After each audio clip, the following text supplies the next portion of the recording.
Well, it's lovely to be here at DrupalCon. I have to say, since I know Dublin's quite a party town, I'm very impressed so many of you are here so early this morning. So before I start to talk about TechnoEthics, just to give a bit of background about myself. So I've worked in a number of areas in my career. I've worked in the arts, I've worked as a journalist, I've worked in government, and I've worked in technology. And really over the last year, those kind of four things have come together in what I've been writing and blogging and giving talks about, which is technoethics. And so to explain what is technoethics, well, it's really about three things. It's about people, it's about privacy, and it's about profit. And I'll touch on those three things over the course of my talk this morning. But just to go back to the arts for a moment. There's a mathematical formula behind beauty, which is called the golden ratio. And artists have used it for many years to calculate the most aesthetically pleasing proportions for their work. So when we look at Michelangelo's The Birth of Adam, the space between God's finger and Adam's finger is where the golden ratio divides. So it's interesting to see that artists use mathematics as part of their creative process. Interesting but not surprising, perhaps. Paul Graham in Hackers and Painters says there are huge similarities between software developers, engineers, and artists. But that's where I think the similarities end, because all of you in the room today who are involved in code and in software development have the potential for much more influence on our society than Michelangelo could ever have dreamed of when he painted The Birth of Adam. We know that software is eating the world, but I wonder how many of you spend time on an ongoing basis thinking about the impact of your work. Because make no mistake, you're literally coding the future social and economic well-being of our society. And while you may think of yourselves as engineers, I would argue that you've long ago moved into the realm of social engineering. And the history of social engineering for humankind has never been great. And traditionally, we associate social engineering with totalitarian regimes, with governments who wanted to instrumentally get their citizens to act in a certain way. But the thing about totalitarian regimes was that they could be toppled by democracy, by collective action. And when we think about government, I was always amused in 2009 when I worked for the Mayor of London as his Director of Digital Projects, and I was tasked with setting up the London Data Store, how concerned people were about how much data the government had about them. Because at that time, the amount of government data that people had that was actually usable was pretty risible. But we know now, post-Snowden, exactly what governments have, exactly the amount of data they have on us. We have currently legislation pending in the UK, which is called the Snoopers Charter. And when David Cameron, then Prime Minister, spoke about the Snoopers Charter, he said, "Do we really want to have a means of communication between people which we cannot read?" And I find that an extraordinary statement for a Prime Minister of a democratically elected country, or a democratic country to say, because that's the kind of thing we associate with totalitarian regimes. And in fact, when a former lieutenant of the Stasi was asked, what did he think of the Snoopers Charter legislation, his response was this: "You know, this would have been a dream for us. So much information on so many people."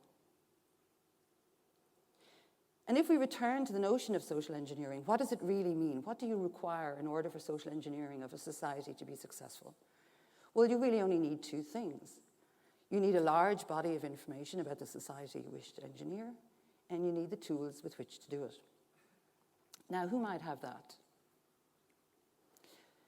So when we think about Google, and we think about what search engines know about us, I mean, this is a long list. Concepts and topics discussed in email, as well as email attachments.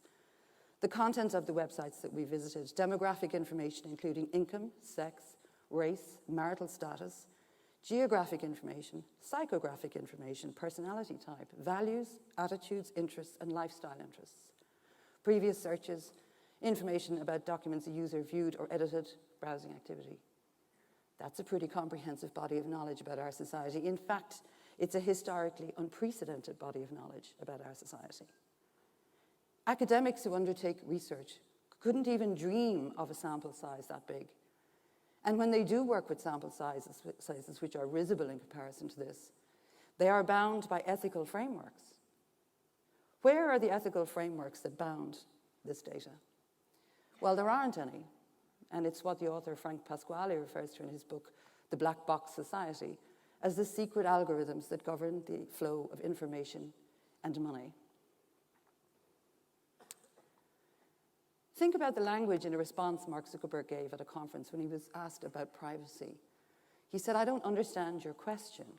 If you have nothing to hide, you have nothing to fear." So again, we have the language of a dictator here. It's a totalitarian type statement. Because only dictators require totally transparent citizenry instead of a free press. And why does this matter more broadly for us as society? It matters because it affects the democratic process. How many of you have seen the last season of House of Cards? So you'll be familiar with the fictitious search engine called Polyhop that's used by Frank Underwood's opponent to gain the upper hand. And so is this really art imitating life? And according to Dr. Robert Epstein in the American Institute of Behavioral Insight and Technology, his research shows that search engine rankings, which equate with trust, can influence voter preference by up to 20%. And why that matters is because if I am a politician in the UK, there's a period before every election which we call the PERDA period. So you're precluded from putting out information that will benefit one political party over another. So if I'm a politician in the UK and I feel I've been unfairly treated, I can go to the Electoral Commission and seek redress. But if I'm a politician who is suddenly not appearing in the search engine rankings as high as they would like, and therefore my voter preference is impacted, to whom should I seek redress? And I'm not saying that Google do tweak the algorithm, but let's look at some examples here. So autocomplete is, of course, based on what users are searching for. If you put in labor is, you get isn't working, right? Is dead. If you put in conservatives are, you get nothing. And so if we look at this recently with Hillary Clinton's health, widely covered in the US, that she had a small collapse, obviously pneumonia. And when you looked across the search engines, Google suggested that we were all searching for her healthcare reform plans, whereas the others were actually looking at her actual health. So when Google are questioned about these things, they don't really seem to have a very transparent or satisfactory response. But that's a huge amount of societal influence that affects us and our democracies. So I'm going to move now to the question of what do we do when our labor is no longer required. So there's a huge rise in robotics and automation. And of course, we thought when we were naive that the robots were going to come and take all their crap jobs. But now it turns out they're coming to take all our jobs. If we look at that in terms of the legal profession, we're talking about a ratio of 1 to 500 required because of e-discovery software. You all know this. You can go through lists of industries that are all under threat. But let's go back to 1891 and look at Karl Marx when he asked the question, does a worker in a cotton factory produce only cotton? No, he produces capital. He produces values which serve anew to command his work and to create by means of it new value. So what does Marx look like in the age of Google? When you email, are you only corresponding? No, you're producing capital, data. You're producing values which serve in you to command your work and to create means of it, new value. So when we started on our digital journey, free was brilliant. It was fantastic. We got all this stuff for free. And as we matured on that digital journey, we realized, well, if we weren't paying for the product, we were the product. And now I think where the next stage of that digital journey is going to go when people realize their jobs are threatened, when robotics and automations hollows out the middle class. People are going to want a very different contract with these technology companies who are massively profiting from every keystroke we make. So we are all becoming shadow workers in a digital economy, but for no payment. To talk again about life imitating art, I'm sure many of you will have seen the science fiction movie Elysium. And of course, that depicts a world in the future where the super rich are living on another planet and all of the rest of us are left behind, scrambling over scarce resources. And you have to ask yourself, is that possible? Is that as far-fetched as it might seem? And then you look at the amounts of money that all of the large technology companies are pumping into space travel. Billions and billions of dollars. When you hear Elon Musk say, I want to die on Mars, just not on impact. When you see in 2013 PayPal developing intergalactic currency, you need to ask yourself, if a secondary service is already being built and they haven't even made the journey yet, is it going to happen? And I'm using this example because I'm trying to inject a sense of urgency into a debate. Because if we can't solve the ethical issues and dilemmas around technology on our own planet, imagine trying to come up with governance and ethical solutions for a future one. The 1966 Outer Space Treaty, which is signed by every country, says that space exploration is going to be undertaken for the benefit of all mankind. Do you really think that's how this is going to play out? Because I guarantee you, when they pull that door closed on the spaceship, the last thing we'll see is this. Well, sorry. So I think what we need to look at here is how we as a technology community can really start addressing these issues and trying to look at providing leadership in a difficult and challenging environment. We need to look at new business models where reciprocity and return are baked into our digital economy. And we need to look at the equitable redistribution of digital dividends. I mean, how is it right that we all shared our photos with Instagram, but they didn't share any of the billion? And corporate social responsibility is nothing new. You know, for 30 years, we've admonished companies who exported their physical waste to developing countries. And yet we have here outsourced workers in Manila who are cleaning Facebook content for all sorts of horrendous things, pedophilia, suicides, beheadings, for $1 an hour. These are not the Facebook employees who benefited from the highest IPO on Wall Street. These are workers in developing countries being paid $1 an hour to do deeply distressing work for which they get no psychological support. So when we think about ethics, we think about Aristotle when he said, we are what we repeatedly do. Excellence then is not an act, but a habit. And so I think as technologists, we have to keep asking the question, we can do this, but should we? Technologists look for efficiencies all the time. I remember a number of years ago visiting Botswana, doing an open data audit with the World Bank. And while we were there, we toured around lots and lots of government buildings. And everywhere we went, there were people on the floor sorting piles of paper. We would all think, looking at that, oh, that should be digitized. That's like a no-brainer. But the consequences of doing that are very different in Botswana, as they will be everywhere, because digitization, that particular inefficiency is actually beneficial for that society at that point in time. So when we go back to the birth of Adam, what I'm saying is for you as developers and as software engineers, it's not God's hand anymore, it's yours. And so with great, power comes great responsibility. So what are the questions I'd urge you to ask? I think you should consider broadly who is affected by your work. To treat human beings with due respect, to ask how the public, if reasonably informed, would view your decisions, and to ask how the least empowered would be affected by those. As for me, I've recently moved from London to Manchester to join Co-op Digital. So the Co-op is undertaking its own digital journey. And I would encourage you, any of you developers who are looking to work with an ethical company with cooperative values, to look us up, because I'm very interested in what the idea of cooperatives can offer in an internet age. And I'll finish by just listing some of the books that inform the talk, in case you might want to read a bit further about it. And I particularly recommend Super Sad True Love Story, which is a very interesting novel set in the future, which predicts we will all be working in either media or credit. Thank you for your time.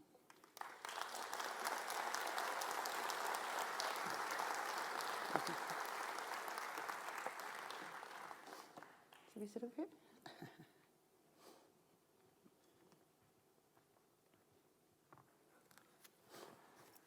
Hi, Emer. Thanks a million for that talk. It was very thought-provoking and full of great stuff. So we've had a few people pose a few questions along the way. one thing that actually struck me was Kevin Spacey features quite often in your slides. Is he a secret robot overlord? But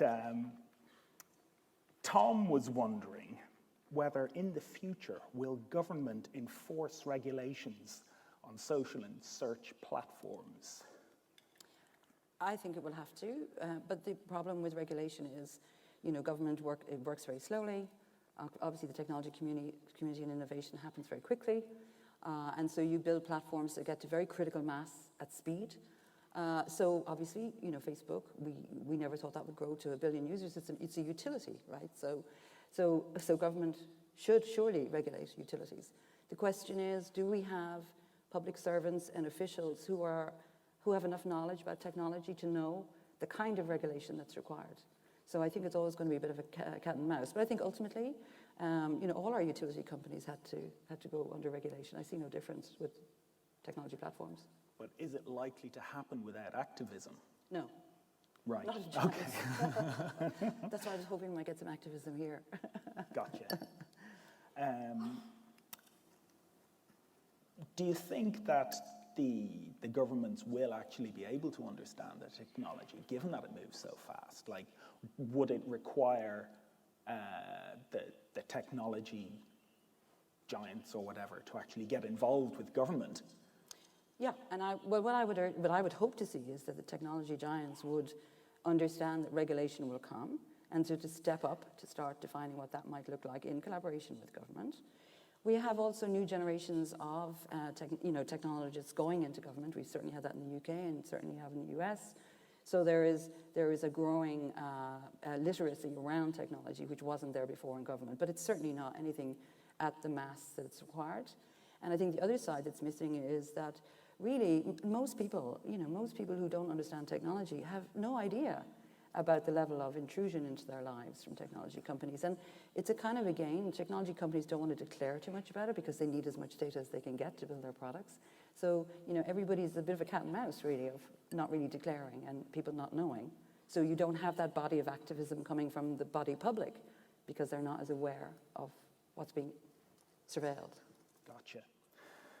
Do you think we'll actually see a move towards people happily paying for services rather than getting them for free and, using their data as currency? Absolutely, yeah, and I think that's where we need to go, because in truth, what can you do if you're availing of a service for free? That's the contract that you exchange. Now, mind you, Facebook's terms and conditions are as long as the U.S. Constitution, so I doubt if anybody's actually going to go through those. But yeah, absolutely, I think that's the way it should be. Okay. So Rachel was wondering what's required for the social engineering of a society to be successful? Well, yeah, that's the point I made. It's you have to know a lot about the society you're trying to engineer or affect, and you have to have tools with which to do it. Now, as I say, with the Stasi, we understood they collected lots of information. They were listening to people's phone calls. They were following them, in an analog way, collecting data about them that would make them vulnerable and therefore susceptible to force.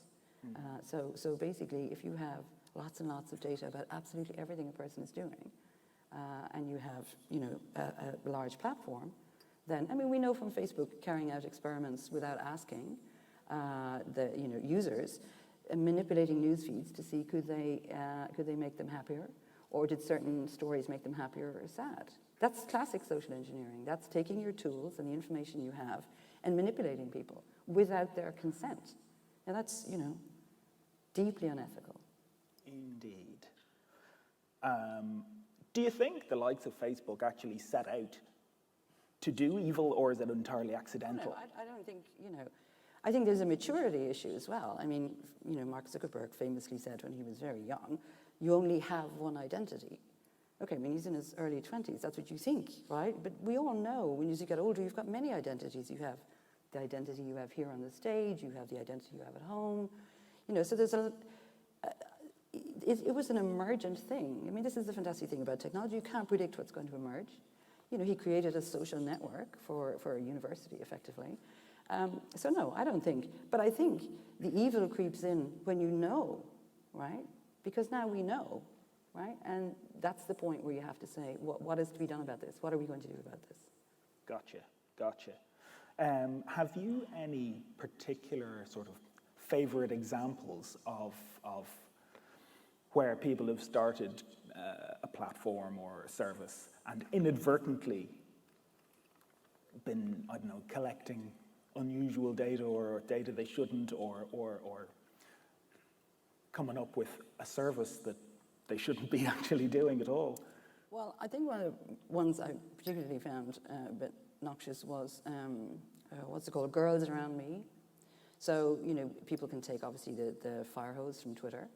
And so basically, I downloaded the app on my phone because I was doing it for the purpose of a presentation. And it locates you. So I could locate girls around me. And so I found, to be provocative, of course, young girl, maybe 13. And because she lives near me, right? And then I can pretty much figure out what her locale is. And then I say, well, that's her Instagram account. I can probably get her Twitter account. So then you find out she's checked into Foursquare, you know exactly where she is. Now, she has no idea that that's happening, right? It's publicly available data that's been used. But, that's a perfect stalking tool. Now, where are the ethical boundaries around that, right? So she has no knowledge, nor did any of the women who were featured on that. They're just putting in randomly their social profiles. So you have to question, what are Twitter's policy around that? But in parallel, I guess, to Twitter having policies and government having regulation, is it down to education of the populace, like the actual users? This is what you're signing up for. This is what you're getting yourself into. For sure. But I mean, of course, what we all love about technology is we strip out the complexity. So we all want to make beautiful things, and we all want to have that really easy to use, and we don't want to be burdening the user with a whole lot of stuff. We all know, if you it's like we have BT Wi-Fi in London, and every time it comes on my phone, I'm going, I don't want this. So it's a conflict between making beautiful things, useful things, and also explaining to the user exactly what you're doing. I mean, upfronting what you're doing. Mm-hmm. And that's the tension, right? The other tension is most startups or young companies just want to build users. They don't really want to think too much about anything else. And again, Mark Zuckerberg was asked, maybe 2 years into the company, some of his senior executives were saying, we need a strategy. What's the strategy? And he went away for 3 weeks, and he came back with one slide, which said, get more users. That's the strategy, right? So there are tensions there. I'm not saying, that's easy, but I'm saying there are tensions between that. Right. On a slightly different note, David was querying about the robots coming to take our jobs. Mm-hmm. And he was wondering whether the robots will ever be able to innovate and improve on their processes like people can.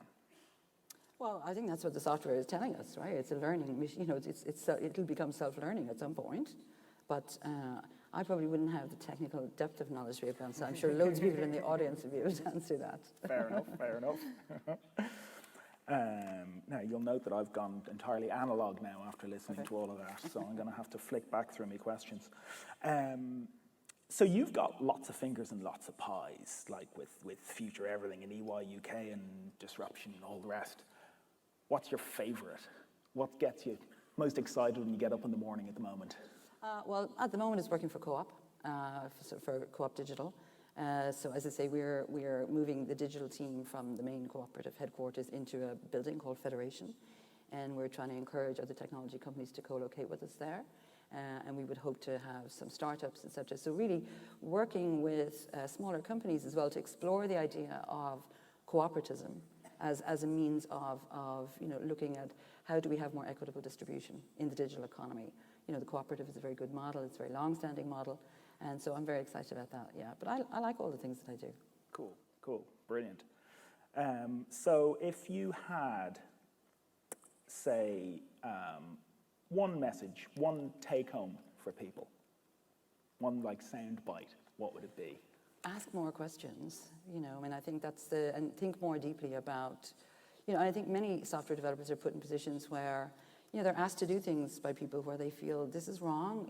It's about having the courage to speak up and look at the broader societal implications about that, and to encourage others and to be truthful about what uses, data, for example, is being used for and what potential harms are, and to raise that, more publicly. Okay, cool. Well, I think I'm out of questions. So, ladies and gentlemen, let's give Emer a big round of applause for an amazing talk. Thanks a million.